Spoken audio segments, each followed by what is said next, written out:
Hey guys, Rhett here. Thanks for watching.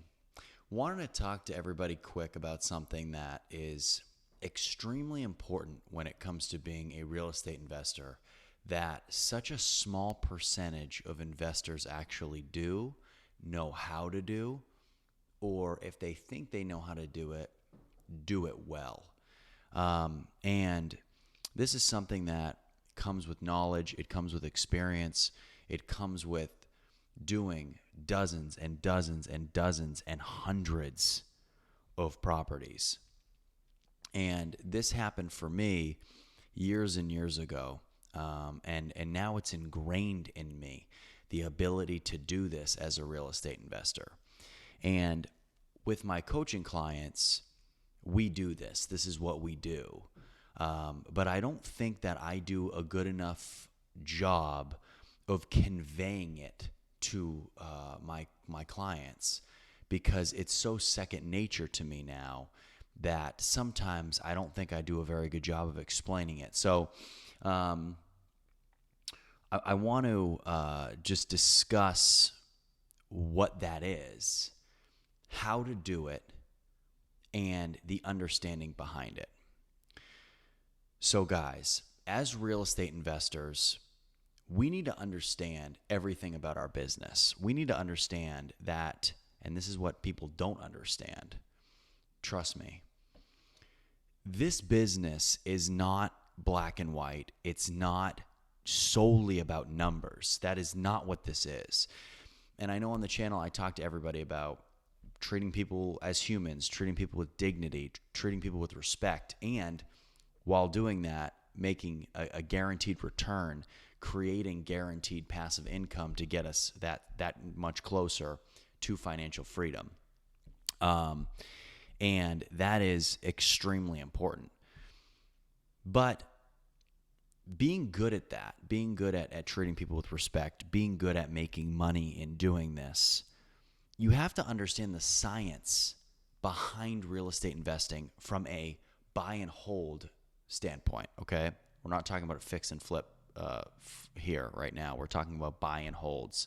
And in particular, we're talking about Section 8 investing. But it applies really to buy and holds as well. But when I discuss the science behind it, guys, I want to put an emphasis on rehab, okay? When we rehab a unit, we are doing things to that unit. We're taking care of deferred maintenance. We're putting a new roof on if it needs a new roof. We're taking care of foundational issues. But why are we doing that? We're doing that because we don't want to have to deal with that in the future. We don't want to have to deal with a bad roof 4 years from now with a tenant in the unit when water comes in a bad storm and our roofer is now backed up 3 weeks because he's doing 25 roofs before us because the storm wiped out 20 roofs before us, and now the water damage is coming through our ceilings. Now we need to do new sheetrock and the water's coming through, and now this what could have been done for X amount of dollars 4 years prior, meaning right now fixing a roof, now we're doing 4 years later, and now it's costing us significantly more because we have people in the unit. It's caused more issues to the unit than just the roof. So we take care of that up front, okay? That's one reason that we do certain things in rehab, right? We rehab properties to cut down on future maintenance. But why else do we rehab them? And this is something that people don't understand. It's not just about a number. It's not, hey, the rehab is 5,000, the rehab's 10,000, the rehab's 15,000, the rehab's 20,000.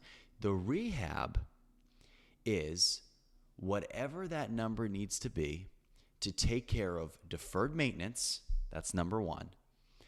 And number two, this is what nobody does. The second part of rehab is to keep people in the unit for as long as possible. Hands down, without a question. If that costs $5,000, it costs $5,000. If that costs an extra $7,000, $10,000, it doesn't matter what it is. We need to get that unit off the rental market as soon as possible, and we need to keep that tenant in it as long as possible, okay? Those are extremely important for real estate investors. Turnover kills returns. When you have a tenant that leaves a unit after a certain amount of years, that tenant leaves the unit. Now we enter what's called turnover. We go into that unit, we fix, we update, we do everything we need to do. We write checks for that. It hurts. And then we market the property. We have vacancy. It's a pain. You real estate investors out there that understand turnover know that it stinks, okay? So how do we keep tenants in units? And what's the importance behind that? And this is what I want to relate it to. I had a conversation earlier this evening in my Discord group, and I wanted to reiterate that here.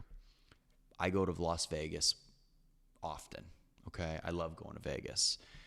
When you go to Las Vegas, if Las Vegas was crap, if it was disgusting and dirty and gross, but it was the only place you could gamble, you'd probably still go. I'd probably still go. Still go to gamble, right? And you'd probably still go there too. Just to gamble, you'd stay a day or two, and you'd get out of there. But that's not what Vegas is. Vegas is, those of you who have been on the Las Vegas Strip understand. You walk into some of those casinos, oh my gosh, they're stunning, they're beautiful. Marble floors and $100,000 lighting and $1 million this and $1 million this, and this catches my eye and this catches my eye, right? Why are there no windows? Why are there no clocks? Why do they put oxygen in the air, right? It's the science behind it. Casinos understand that if they spend more money up front and they make things look really, really good, people are going to want to go to those hotels and casinos. People are going to want to stay there for longer. If everything's clean and nice, people are going to want to eat at the restaurants in that casino. They're going to want to spend more money. They're going to stay there for longer. They're going to go to the gift shop. They're never going to leave. Those of you who have been understand that the way that those things are set up, you never know how to leave, and everything you need's there. You have convenience stores inside. You have shows. You have restaurants, breakfast, lunch, dinner, dessert.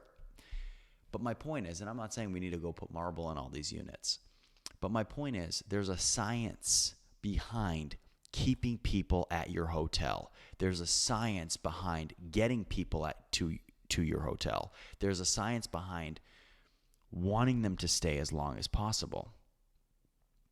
Now, let's move that over to long-term buy and holds. There's a science behind that too.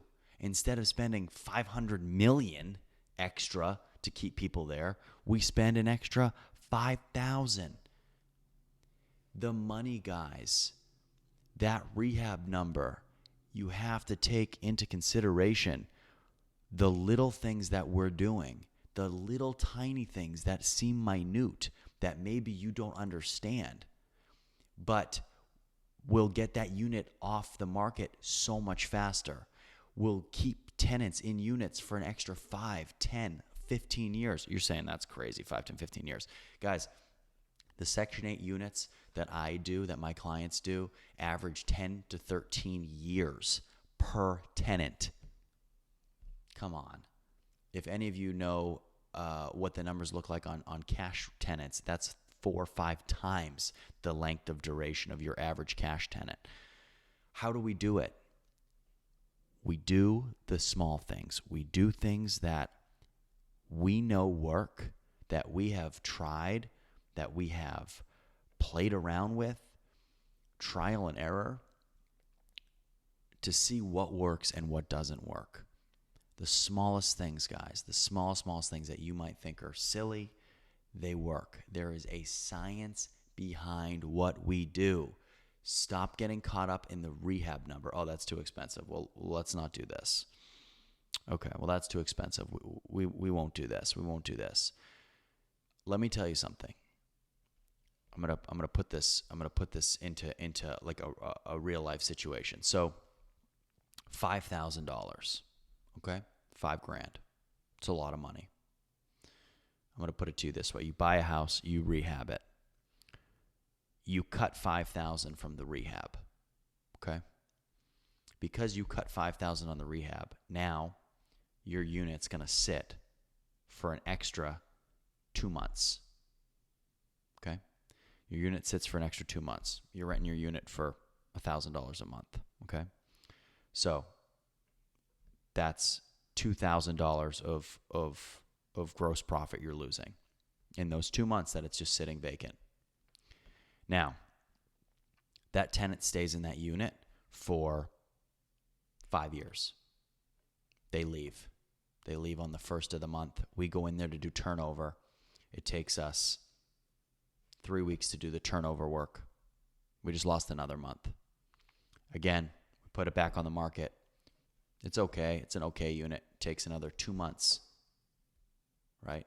That tenant only stays there for 5 years. Yeah, it's great. That's a long time. But in the Section 8 world, it's not a long time. They stay there for 5 years. Now they leave. Okay? Now we do turnover work. There's our 1 month. It sits on the market for 2 months. Guys, that's $8,000, okay? That if we had done things the right way at the beginning, we never would have had any turnover. We never would have had people sitting on the market. We never would have had that property being marketed for so long.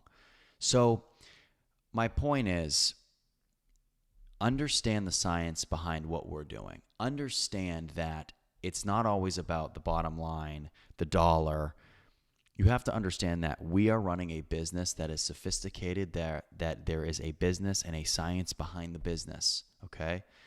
You need to understand it, you need to learn it, and you need to really capitalize on it, because everything that you do in your daily life, someone is trying to use the science against you, okay? We're not using the science against anybody, because believe it or not, this science is actually helping other human beings. So, we're not McDonald's putting advertisements up on streaming websites and on streaming movie websites and on your internet and on your TV that are behind the screen in a pixel that the human eye can't consciously detect, but the subconscious brain can see. And that's something that advertisers are actually doing. They're doing it so you're watching TV and you're like, I could go for McDonald's. Okay? Things like that. People are using science all the time to take advantage of you. We're going to use science to help somebody else. But if we don't pay for it up front, it's just going to cost us money. So not only are we helping somebody else, but it's actually going to make us more money over the long term. So guys, I want to leave you with that. Please think about that. Please, please, please think about that. This is more than just numbers. I talk about it all the time, but it's time we start discussing the science of it. Please leave your questions and comments below. Can't wait to answer them. We'll see you next time.